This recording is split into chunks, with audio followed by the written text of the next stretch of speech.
आज की ताजा खबर। नमस्कार, हरकारा न्यूज रूम में आज आपका स्वागत है। हम लोग लेकर आते हैं आपके लिए हरकारा न्यूज लेटर, जो ऑडियो में आता है और टेक्स्ट में, जो कि दिन भर की पिछले 24 घंटों की जो खास खबरें हैं जो देश और दुनिया की, उनको एक साथ सहेज कर आपके लिए लेकर आता है। खबरें जो छूट जाती हैं मुख्यधारा की मीडिया से, और साथ ही उनका विश्लेषण या उनका जो मतलब है वो भी जानने समझने, उसके बारे में बात करने की कोशिश करता है। तो और मेरे साथ हैं मेरे साथी राजेश चतुर्वेदी और गौरव नौरियाल। तो आज हमारे न्यूज लेटर में ऐसा क्या है गौरव आज?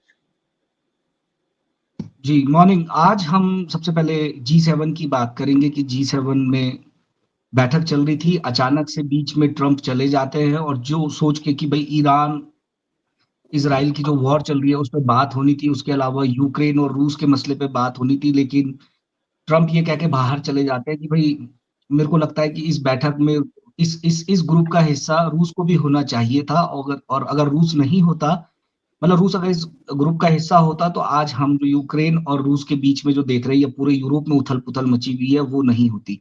इसके अलावा ईरान इजराइल वॉर पे भी ट्रंप ने कुछ बयान जारी किए हैं। उन्होंने अनकंडीशनल सरेंडर की बात ईरान से कही है। रात भर ईरान और इजराइल के बीच में हमले जारी रहे। दोनों के रेजिडेंशियल इलाकों में अब ये युद्ध पहुंच चुका है। अब ये केवल सैन्य ठिकानों तक नहीं है, तेहरान में रेजिडेंशियल बिल्डिंग्स में रात भर बॉम्ब गिरे, इजराइल में भी यही हाल हुआ है। तो ये दो G7 और इजराइल ईरान वॉर ये कल दिन भर चर्चा में रहे। पूरी दुनिया में इन्हीं दो मुद्दों के इर्द गिर्द मीडिया की निगाहें बनी रही। भारत में एयर इंडिया का विमान हादसा हुआ था, वो लगातार सुर्खियों में बना हुआ है। 7 उड़ानें एयर इंडिया ने रद्द की हैं। उसके बाद DGCA ने एयर इंडिया के अधिकारियों को बुलाकर बातचीत की है कि भाई ये क्या मामला हो रहा है, पूरा या जो भी उनकी बातचीत इस संबंध में हुई है हादसे के बाद, वो कैसे ऑपरेट करेगी। इसके अलावा तमिलनाडु में राजनीतिक रस्साकसी चल रही है। तमिलनाडु के जो CM है स्टालिन, उन्होंने राज्यपाल पर आरोप लगाया है कि भाई कोर्ट से भी फैसले आ जाते हैं, उसके बावजूद ये रोक के रखते हैं। ताजा मामला एक कलियार यूनिवर्सिटी, वो लोग का एक मसौदा था जिसमें विधेयक भी पास हुआ था। तो स्टालिन कह रहे हैं कि 40 दिन से राज्यपाल ने ये विधेयक अपने पास रोका हुआ है। तो इसको लेके पूरा तमिलनाडु में रस्साकसी चल रही है। पेरिस में एयर शो हुआ है, वहां चाइना ने 5वीं पीढ़ी के अपने फाइटर जेट कल रिवील किए हैं। J-35A 5वीं पीढ़ी का, J-20 के बाद उनका जो नया था, कल उसकी झलक दुनिया ने देखी है। तो चाइना विदेशी मार्केट में अपने, मतलब जो उसका डिफेंस मार्केट है, उसके लिए वो विदेशी मार्केट भी तलाश रहा है कि भाई बाकी उसको ग्राहक मिले। इसके अलावा हम शुभमन गिल पर बात करेंगे। आज हमने न्यूज़लेटर में भी बात की, हम चर्चा में भी शुभमन गिल पे बात करेंगे। उन्हें नई कप्तानी सौंपी गई है, तो उन पे सबकी निगाहें हैं। मोटे तौर पे यही हमारे पास खबरें हैं। कीव पर एक और इम्पोर्टेंट खबर है। कीव पर रूसी ड्रोन का हमला जो हुआ, उसमें 15 लोगों की मौत हुई और 156 लोग घायल हैं। जेलेंस्की ने कहा है कि ये इस पूरे युद्ध में कीव में, राजधानी कीव पर हुआ अब तक का सबसे घातक हमला है। तो मतलब उसमें मृतकों की संख्या बढ़ भी सकती है। तो यही मोटे तौर पे आज हमारे पास खबरें हैं। इसके अलावा हमने बहुत सारी खबरों को कैरी किया है। जी तो पहले G7 का जो शो था, जो दरअसल एक ट्रंप वहां पर आए और बीच में उठ के चले गए, और उन्होंने कहा कि वो किसी जरूरी काम है उनके पास। और दुनिया के जो सबसे रसूखदार देश खुद को मानते हैं, जो G7, उनके जाने के बाद G6 रह गया। और उसमें उन्होंने लगभग, जैसे कि वो करते हैं, वो अपने बयानों से चौंकाते रहते हैं और एक तरह से धौंस भी रहती है उसमें खासी। तो ये कह के कि इसमें तो रूस और चीन को भी होना चाहिए, और साथ ही जो है वो अ, दूसरी जो और फिर वहां से चले गए, और फिर वहां से लौटने के बाद उन्होंने ईरान पे खासी धमकाने वाले अपने सोशल मीडिया वाले पोस्ट भी दिए। पर उसके पहले G7 में उनकी जो बैठक में एक तरह से जो रवैया रहा, वो भी बड़ा एक इसको बोलते हैं कि अजीबो गरीब ही कहना चाहिए उसको, जिसमें वो आए और बिना उसके ज्यादा बात किए वहां से चले गए। साथ ही G7 ने भी बहुत ज्यादा कुछ हासिल करने, अगर वो कुछ निकले थे तो वहां कुछ ज्यादा हासिल नहीं हुआ। उन्होंने इजराइल और ईरान के युद्ध में उन्होंने, जैसा कि लगातार ये होता रहा है कि यूरोपियन देश और पश्चिम इसमें ईरान को ही दोषी ठहरा रहा है, जबकि हमला इजराइल ने शुरू किया था उनके ऊपर, इस वाले गतिरोध जो संघर्ष चल रहा है उसमें। तो उसमें वो बार बार ईरान को ही एक तरह से दोषी ठहरा रहे हैं, जबकि जो लोग मध्य पूर्व की तरफ से बात करने वाले लोग हैं, उनका कहना है कि भाई इसमें जो परमाणु हथियार तो इजराइल के पास हैं, पर इजराइल जो है, जो इसके जो एक AIA सिग्नेटरी होते हैं, जहां पे आप ये बात बताते हैं कि हम जो है वो परमाणु हथियारों का इस्तेमाल गैर जिम्मेदाराना तरीके से नहीं करेंगे, तो उसमें इजराइल ने उसको साइन भी नहीं किया है। उधर ईरान जो है वो उसने अभी तक परमाणु हथियार बनाने की बात तो की ही नहीं, वो तो सिर्फ अपनी परमाणु क्षमता बढ़ाने की बात कर रहा है, और उसने बकायदा उसके इंस्पेक्शंस करवाए हैं। वो उसको लेकर भी कई सारे विवाद हैं, पर मोटे तौर पे इस मामले में उसका रिकॉर्ड कोई बहुत गड़बड़ नहीं रहा है। पर फिर भी ये कहकर कि ये परमाणु क्षमता जब होगी तो हथियार भी आ जाएंगे, इस आधार पे उस पे हमला कर देना, उसको लेकर काफी सारे सवाल दुनिया भर में उठ रहे हैं। इसके साथ ही इसका ये तो मतलब नहीं निकल सकता, क्योंकि वो बार बार नेतन्याहू वहां पे रेजीम चेंज की बात कर रहे हैं। और कल जब G7 से ट्रम्प गए तो उन्होंने कहा कि हमें पता है कि ये जो उनका जो शीर्ष राजनीतिक और धार्मिक नेता हैं, शियाओं के धार्मिक नेता और ईरान के राजनीतिक नेता आयतुल्लाह खमेनी कहाँ छिपे हमें पता है, और उन्होंने तेहरान को खाली करने का एक तरह से नोटिस भी दिया, और जिसको लेकर खासी एक उथल पुथल और अफरा तफरी का माहौल ईरान में रहा। दोनों देशों के बीच में लगातार हमले जारी रहे और तेल अवीव से भी खबरें आती रही। हालांकि दोनों तरफ ही मीडिया बहुत ही कवरेज की इजाजत दोनों तरफ नहीं है। दोनों बहुत ही क्लोज्ड एक तरह से देश है, जहाँ पे खबरों का आना या उसका कवरेज आसान नहीं है, और इस कारण जो हम लोगों ने कल भी बात की थी कि बहुत सारा झूठ और फर्जी दावे जो हैं सोशल मीडिया या बाकी जगहों से आते रहते हैं, तो वो एक और वो है। भारत के कुछ लोग वहां जो फंसे हुए हैं उनको निकालने की कोशिश और उनकी बातें वहां पे कर रहे हैं, ईरान में जो लोग फंसे हुए हैं, और इजराइल में भी जो है कि वहां भी कई जगह पे लोगों को सुरक्षित जगहों पे जाने के लिए कहा जा रहा है। तो ये युद्ध जो है लगातार बढ़ता जा रहा है। एक और जो नए युद्ध प्रमुख जो बने थे वहां, अली शादमानी, उनका भी इजराइल ने उनको मार गिराया। तो ये भी एक बहुत दिलचस्प बात है कि ईरान के जो खासतौर पर जो भी महत्वपूर्ण पदों पे थे, चाहे रक्षा के या परमाणु प्रोजेक्ट के, उनको बहुत छांट के इजराइल ने एक तरह से निशाना बना के उसमें सफल रहे वो। ये एक और बड़ा बदलाव है इसमें। G7 के बारे में जब वो वापस आते हैं तो वो वापस वहां पे बात वो यूक्रेन और उसकी और उसमें टैरिफ वगैरह की बात करें। ट्रम्प वहां से चले गए, उन्होंने खुलेआम फ्रांस के राष्ट्रपति जो मैक्रोन है उनका खुले में मजाक भी उड़ाया। तो वो एक बाद में फिर वो एक यूरोपियन डिस्कोर्स और एक तरह की बहुत ही इसको बोलते हैं कि ज्यादा अप्रभावी किस्म की पहल रही। मोदी जी भी वहां पर थे और उनकी मुलाकात डोनाल्ड ट्रंप से नहीं हो पाई, और उसके अलावा वो उन्होंने कुछ उनके वहां पे बैठकें वहां पे हुई जो साइड लाइन्स पे जिसको कहते हैं। और G7 दरअसल एक बहुत पिछली बार की जब 2018 में डोनाल्ड ट्रंप गए थे तो उस तरह ही वो एक तरह का एक बहुत इवेंटलेस जो कहते हैं, ज्यादा उसमें कुछ हुआ नहीं और उसी के साथ वो खत्म होने को आ गया। बट ये भी एक बात है कि डोनाल्ड ट्रंप ने एक तरह से इन सारे बाकी देशों को भी एक ये दिखाने की कोशिश की कि आप लोगों का कोई बहुत अधिक अहमियत या वजूद उस तरह से नहीं है, जिसको लेकर शायद अभी तो वो लोग चुप हैं, पर वो शायद इसमें आगे कुछ करेंगे, ऐसा लगता है। कुछ और जोड़ने, आप कुछ गौरव कुछ कह रहे थे? जी जी7 में मतलब मूल मसला ये था कि भाई ईरान इजराइल संकट को लेके माफ कीजिएगा संयुक्त बयान जारी किया जाए, लेकिन इसमें कोई बात ही नहीं हुई। और अमेरिका ने बाकायदा इस पे कहा कि भाई इस तरीके के शब्द भी आप जो बयान जारी करोगे उसमें इजराइल ईरान संकट का जिक्र भी नहीं होना चाहिए। तो फिर लास्ट में एक बहुत कमजोर सा बयान जारी किया गया 8 शब्दों का केवल इस बैठक के बाद, जिसमें पश्चिम के नेताओं ने कहा कि ठीक है, हम मानते हैं कि इजराइल को आत्मरक्षा का अधिकार है, हम इजराइल की सुरक्षा समर्थन दोहराते हैं। तो इस पूरे वाक्य में ये पूरा फंसा हुआ है कि भाई ट्रंप ने क्या वहां पे आके प्रभाव डाला कि आप जिसका विरोध करने के लिए खड़े हुए थे, लास्ट में आप उसके पक्ष में बयान दे रहे हो कि ठीक है, हम समर्थन करते हैं, आपको आत्मरक्षा का अधिकार है।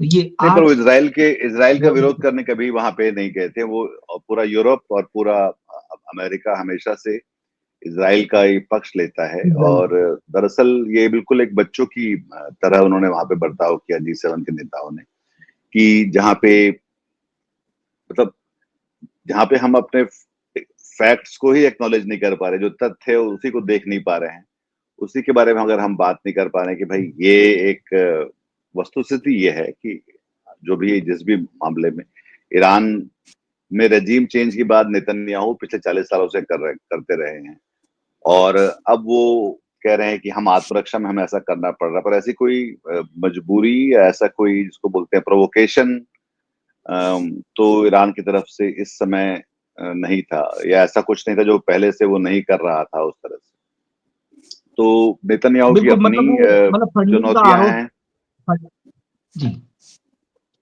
पर नेतन्याहू ईरान की का केवल अगर इस पूरे गफलत में अगर ईरान का रोल देखें तो मतलब एक रोल निकल के आता है कि भाई हिजबुल्ला के पीछे ईरान खड़ा था, और हिजबुल्ला बीच बीच में जब गाजा वाले जोन में कॉन्फ्लिक्ट चल रहा था तो वहां उसकी सरगर्मियां बढ़ी है। एकमात्र मतलब ये कारण निकल के आता है चारों तरफ से ढूंढ के लॉजिकली कि भाई ईरान पे हमले की वजह मतलब भू राजनीतिक वजह है तो अपनी जगह है, लेकिन जो एक स्पष्ट कारण बना था वो ये था कि भाई हिजबुल्ला सक्रिय है जगह जगह, और हिजबुल्ला के पीछे बैकिंग मानी जाती है कि ईरान की रही है। तो एक ये दूसरा भी दूसरा ये कि ये खमैनी को मारने की जो बात है कि बार बार ये धमकियां देना, और फिर पहले पहले ट्रम्प का उसको वीटो कर देना, ये परसों से खबर चल रही है कि जब ऐसा ऐसा सुना गया कि नेतन्याहू ने कहा कि हम इनको भी निशाना बना के खत्म कर सकते हैं और वहां पे रजीम चेंज हो सकती है। तो पहले डोनाल्ड ट्रम्प ने उस पर वीटो किया, फिर वो G7 में गए, फिर वहां से लौटे तो अब वो धमका रहे हैं। और जो सबसे बड़ा बदलाव ये है कि ये इस रात के दौरान ही फिर अमेरिका पहली बार ये कह रहा है कि वो भी इसमें इस संघर्ष में शामिल हो सकता है। हालांकि ये भी देखने की बात है क्योंकि ट्रम्प के सारे बयान जो हैं, अभी तक जितने बयान वो देते रहे हैं ज्यादातर चीजों पे, उन्होंने जो दावे करते हैं वो, और जो कहते हैं वो, और जो होता है वो तीनों चीजें, चारों चीजें अलग अलग तरह से दिखती हैं। उससे ज्यादा भ्रम ही पैदा हो रहा होता है, लोगों को समझ में नहीं आ रहा होता कि अमेरिका के स्टैंड क्या है इन चीजों को लेके। तो वही इसमें भी लग रहा है। और दूसरी बात कि अभी तक जहां जहां भी उन्होंने दावे किए कि मैं आते ही सब ठीक कर दूंगा, मैं आते ही सुलझा दूंगा, मैं आते ही ये कर दूंगा, अंत में जिनको जिनको जिनका जिनका जिनका दुख उनको दूर करना था, जिनकी समस्या का समाधान करना था, वो उसी पर आरोप लगा रहे होते, जैसे कि उन्होंने यूक्रेन पे आरोप लगाया और उसमें उन्होंने जो है बाकी उस पर लगाया। राजेश आप कुछ कह रहे थे? हाँ, मैं ये कह रहा था कि एक तो वहाँ G7 में जॉइंट स्टेटमेंट जारी किया गया जिसमें ये अपील की गई थी कि भाई ये जो दोनों मुल्कों के बीच, ईरान और इजराइल के बीच जो शुरू हुआ है वो कम किया जाए, उसको थोड़ा सा मतलब वो डीएस्केलेट। यस। तो ट्रम्प ने उस वाले स्टेटमेंट पे, जॉइंट स्टेटमेंट पे दस्तखत करने से मना कर दिया और ये कहा कि हम ये मतलब सीज फायर वगैरह नहीं चाहते हैं, हम इसका रियल एंड चाहते हैं, इसका मतलब वास्तविक अंत चाहते हैं, ये जो लड़ाई शुरू हुई। लेकिन आप ये देखिए कि इसी के मतलब बरक्स जो है ट्रम्प ये धमकी सभी ने देखी कि भाई बगैर शर्त बिना किसी कंडीशन के आप जो है सरेंडर कर दीजिए, और हमको मालूम है कि कहाँ छुपे हुए हो आप, मगर हम आपको मारेंगे, मगर अभी नहीं मारेंगे, हम आपको मारेंगे नहीं, अभी नहीं मारेंगे। मतलब इस हम तरह ऐसा की बात चाहते की है। नहीं है अभी करना। हाँ, हाँ, एक तो देखिए G7 पे अपन थोड़ी बात करें, वो खत्म हो गया कल, 15 से 17 तारीख तक था भारत के हिसाब से जो है, वो कल खत्म होता है 17 तारीख को। G7 बगैर अमेरिका के, मगर अगर अमेरिका की उसमें उपस्थिति नहीं है तो वो अपने आप ही मतलब उसका जो वो जो एक उसका जो वजन है वो कम हो जाता है। तो उन्होंने, जैसा कि अभी आप भी जिक्र कर रहे थे, ट्रम्प जो है ऐसा लगा कि बड़ा कैजुअली लिया उन्होंने। उनसे जो है संवाददाता ने, पत्रकार ने पूछा भी कि भाई आप तो छोड़ के जा रहे हैं, इससे ज्यादा क्या चीज है, मतलब ये जो दोनों ईरान और इजराइल में चल रहा है, या G7 के जो भी मुद्दे हैं, जो वैश्विक मुद्दे हैं, उस पर बात करने के बजाय आप छोड़ के जा रहे हैं। तो उन्होंने कहा कि नहीं, मैं ये सीज फायर वगैरह के इन दोनों मुल्कों की लड़ाई की वजह से नहीं, इससे भी बड़ी कोई एक चीज है, उसके लिए जा रहा हूं। और हमने जो है यूके के साथ एक डील तो की है, माने उनकी कोई डील हुई होगी, मतलब ट्रेड डील, जैसा वो डील डील करते हैं, तो एक ट्रेड डील उन्होंने ये कहा कि हमारी डील हो गई यूके से, काम किया है हम लोगों ने, और आप लोगों के पास क्या, इन लोगों के जो दीगर मेंबर हैं, नेता हैं, उनके लिए कोई सवाल नहीं है। तो खैर उन्होंने, जब वो विमान में सवार हो गए तो फ्रांस के राष्ट्रपति मैक्रों के बारे में उन्होंने कहा कि इनको कुछ पता नहीं है, उन्होंने कुछ बयान दे दिया था, तो वो जैसा बताया कि कि उनकी एक सीज तरह से फायर की खुली तरफ कुछ कहा तो उन्होंने कहा कि ये पब्लिसिटी बस चाह रहा ऐसी हूँ। कोई बात नहीं हुई है, ऐसी कोई चर्चा नहीं हुई है। अब इसमें जो डेवलपमेंट हुआ है वो ये हुआ है कि जो ईरान के प्रमुख हैं उन्होंने जवाब दिया है। उन्होंने कहा है कि भाई हम एक तो जो है ये इजराइल के साथ कोई सुलह करने वाले नहीं। इस खबर को, ये ताजा जो अपडेट है इस खबर का, वो ये है कि उन्होंने, खामेनी ने ये कहा है कि हम जो है, ये जो ट्रम्प ने कहा है ना कि बिना शर्त आप सरेंडर करिए, तो उन्होंने कहा है कि भाई इजराइल के साथ ईरान कभी सुलह नहीं करेगा। उन्होंने पोस्ट किया है ये, और उन्होंने ये भी कहा है कि हमें आतंकवादी जायनिस्ट शासन को कड़ा कड़ा जवाब देना चाहिए, हम जायनिस्टों पर कोई दया नहीं दिखाएंगे। अब देखिए रिटेलिएट किया उसने, खामेनी ने जो अभी 8 तो इसमें उनके 8 सैन्य कमांडर जो है खत्म हो चुके हैं। कल राइटर से ये भी स्टोरी आई कि भाई वो अकेले पड़ गए, उनके न्यूक्लियस के जो इलेक्ट्रॉन, न्यूट्रॉन, प्रोटॉन होते हैं न्यूक्लियस में, वो सब जो है वो चले गए, खत्म हो गए हैं, वो अकेले पड़ गए हैं, और उनके बच्चे के बारे में, उत्तराधिकारी के बारे में बात शुरू हो गई है। माने ये सब खबरें आ रही हैं। अब अब अपन अगर उस पे आए, G7 में ही मोदी जी और मतलब कनाडा का जो मसला चल रहा है, भारत और कनाडा का, तो कल ये भी खबर है अपडेट कि मोदी जी ने ट्वीट कर दिया है कि उनकी जो है कनाडा के राष्ट्रपति कार्नी साहब से बड़ी अच्छी बैठक हो गई है। उधर कार्नी ने ये कहा है कि दोनों देशों के जो हाई कमिश्नर नियुक्त किए जाने हैं, नामित किए जाने हैं, तो उसकी जो कार्रवाई है वो आगे बढ़ेगी। माने ये एक अच्छा संकेत है कि भारत और कनाडा के बीच जो पिछले 2-3 सालों में जो रिश्ते, या वहाँ रिजीम चेंज हो गई है, एक तो कार्नी साहब अब वहाँ के वो हैं, प्रमुख हैं, तो उस संदर्भ में ये ठीक खबर आई है कि भाई आगे बढ़ रही है बात। और जाहिर है कुछ ना कुछ और भी बातें हुई होंगी जो अब पता लगेंगी, हमको आज पता लगेंगी, 1-2 दिन में सामने आएंगी। G7 में लेकर मुझे दो बातें और करनी थी। एक तो ये कि ये इसलिए बहुत दिलचस्प समय है दुनिया के लिए, और शायद खतरनाक भी, कि जो दुनिया चलती है जिस ऑर्डर में कि जहां पे कोई उसके इंचार्ज दिखाई पड़ते हैं, तो अभी तक G7 वाले खुद को समझते थे कि वो लोग इसके इंचार्ज हैं, और कि वो कैसे दुनिया कैसे चलेगी, और ये इसको लेकर लगातार बात होती रही है, खासतौर पर पश्चिमी जो विशेषज्ञ हैं उनके बीच में। पर ये जो पूरा जो उनका जो क्या बोलते हैं, जो तमाशा की तरह ये जो हुआ है G7, उससे वो कॉन्फिडेंस लगातार कम होता चला जा रहा है, चाहे वो रूस को यूक्रेन को लेकर हो, या इजराइल और फिलिस्तीन को लेकर हो, और अब इजराइल और ईरान को लेकर हो। इस बीच जब ऐसा होता है तो दुनिया में नए तरह के जो प्लेयर्स जो उसको कहते हैं, नए तरह के खिलाड़ी जो है वो आ जाने लगते हैं उसमें। और उसमें जो कल एक और जो बयान जिस पे हम लोगों ने गौर किया, वो उसमें चीन ने कहा है कि आप चाहें तो हम मध्य पूर्व की जो है ये इसमें हम मध्यस्थता कर सकते हैं, क्योंकि साफ तौर पर पश्चिम के जो देश, चाहे अमेरिका हो या यूरोप हो, उनके उनके बस में दिख नहीं रहा है कि उसको किस तरह से वो संभालेंगे जो रायता फैल रहा है। जापान ने भी सीधे-सीधे G7 में, जो जापान अकेला देश है जिसने सीधे-सीधे इजराइल का विरोध किया, और उसने कहा कि ये युद्ध उन्होंने शुरू किया और वो उनको इसके लिए जवाबदेह ठहराना चाहिए। तो G7 में भी एका नहीं है, ट्रंप उससे मतलब जा चुके हैं एक तरह से उससे पल्ला झाड़ के, और वहां से लौटने के बाद वो जो कुछ कर रहे हैं वो सब जो है उस अनार्की और अराजकता को दुनिया की बढ़ाने का काम ही दिख रहा है।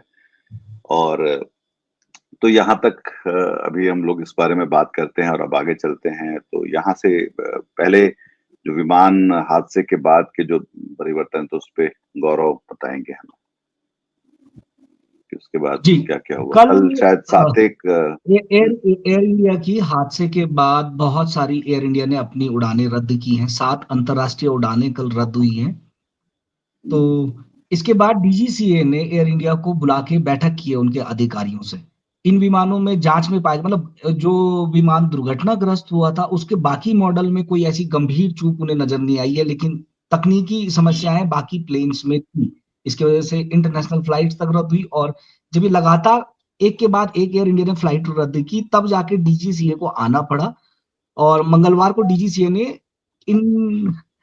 इनके वरिष्ठ अधिकारी थे, जिसमें डीजीसीए ने स्पष्ट किया है कि भाई बोइंग 787 बेड़े पर हाल ही में जो निगरानी उन्होंने की है उसमें कोई बड़ी सुरक्षा चिंता की बात सामने नहीं आई है, लेकिन हम लोग लगातार मतलब नजर बनाए। कुल मिला के एयर इंडिया में उथल पुथल मची हुई है कि लगा एक हादसा होता है तो फिर बाकी सारे विमान अब उनके इंटरनली भी उसमें आ गए जांच के दायरे में कि भाई चेक कर लो। तो ये है स्थिति अभी एयर इंडिया पे। नहीं, ठीक ही है, ज्यादा चेक करके ही करना चाहिए बजाय कॉन्फिडेंस। और ऐसी जगहों पे जब इस तरह की बड़ी घटना होती है तो कॉन्फिडेंस तो शेक करता है।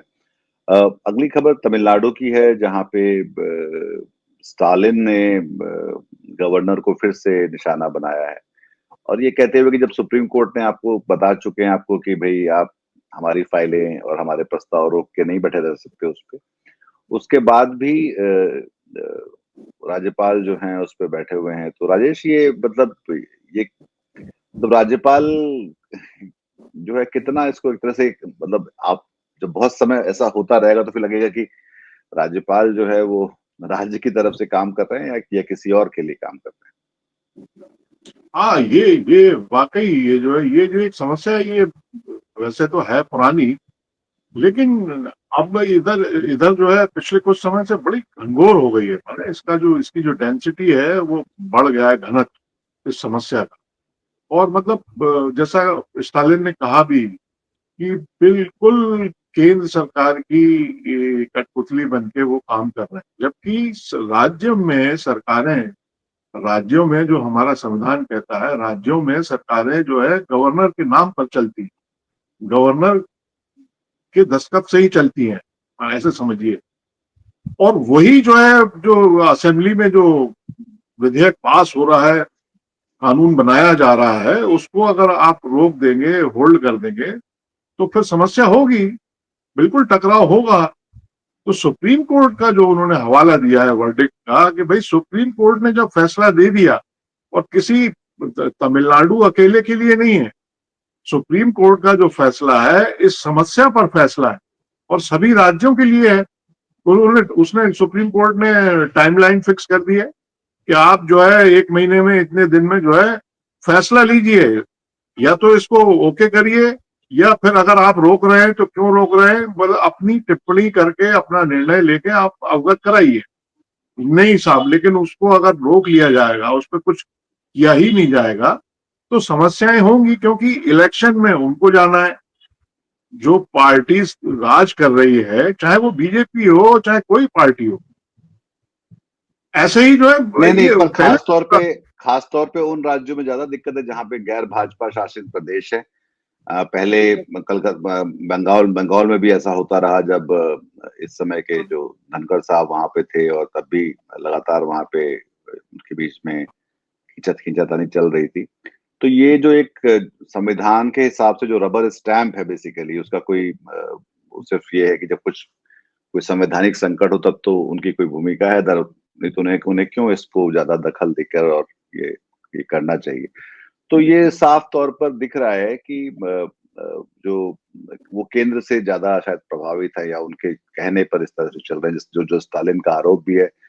पर खास तौर पर ये एक अपने आप में लोकतंत्र और चुनी हुई सरकार के खिलाफ राज्यपाल काम करते हुए दिखलाई पड़ रहे हैं। तो फिर डिले होती है ना चीजों में।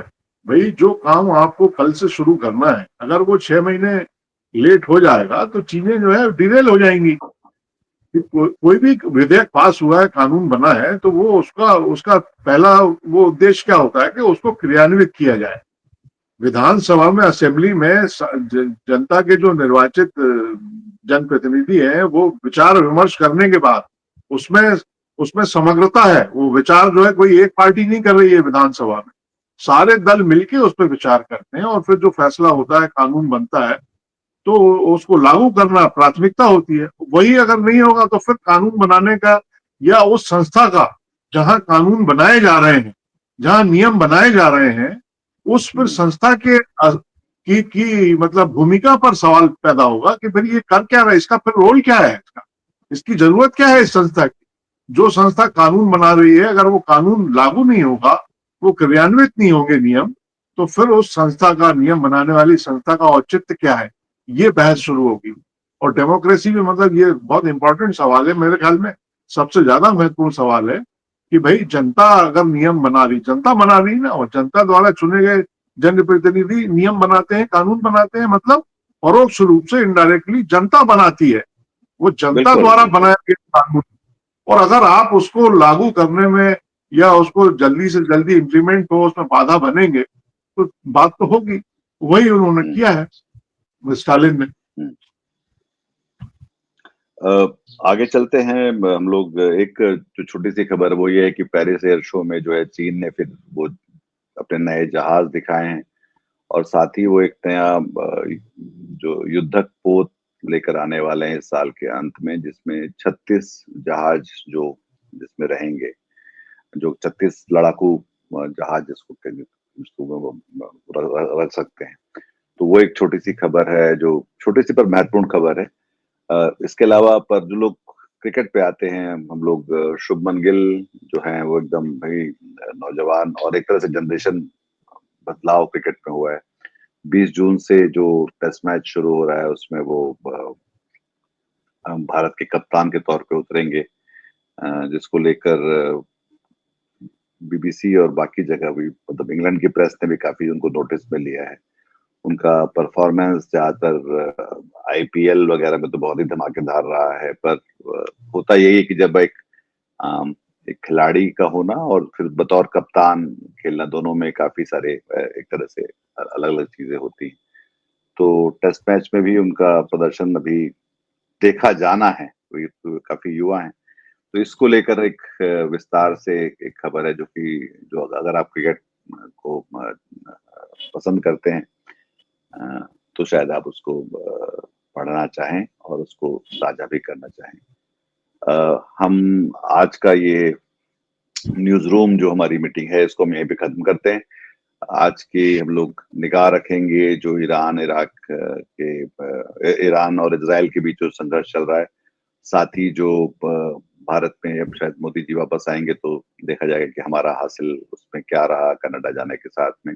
क्योंकि कल वहां की एक रिपोर्ट थी जो कि प्रकाशित होने से उन्होंने रोक रखी थी, जो कि भारत और बाकी कई देशों का नाम है, उसमें पाकिस्तान का नाम भी है, और उसमें रूस और चीन और ईरान का नाम भी है, कि ये लोग हमारे बाहर से हमारे उसमें दखल अंदाजी करते हैं। तो उसको लेकर आगे क्या हो रहा है या उस पर क्या होगा, वो उस पर हम लोगों की निगाह रहेगी। तब तक के लिए हमें इजाजत दीजिए, और हम अगर आपको हमारा ये चर्चा आपको पसंद आई तो इसको लाइक करिए, सब्सक्राइब करिए और अपने हम ख्याल लोगों के साथ साझा भी करिए। अपना ख्याल रखिए और फिर मिलते हैं आपसे। नमस्कार। आज की ताजा खबर, आज की ताजा खबर, आज की ताजा खबर। आओ काका जी इधर, आओ मामा जी इधर, सुनो दुनिया की खबर।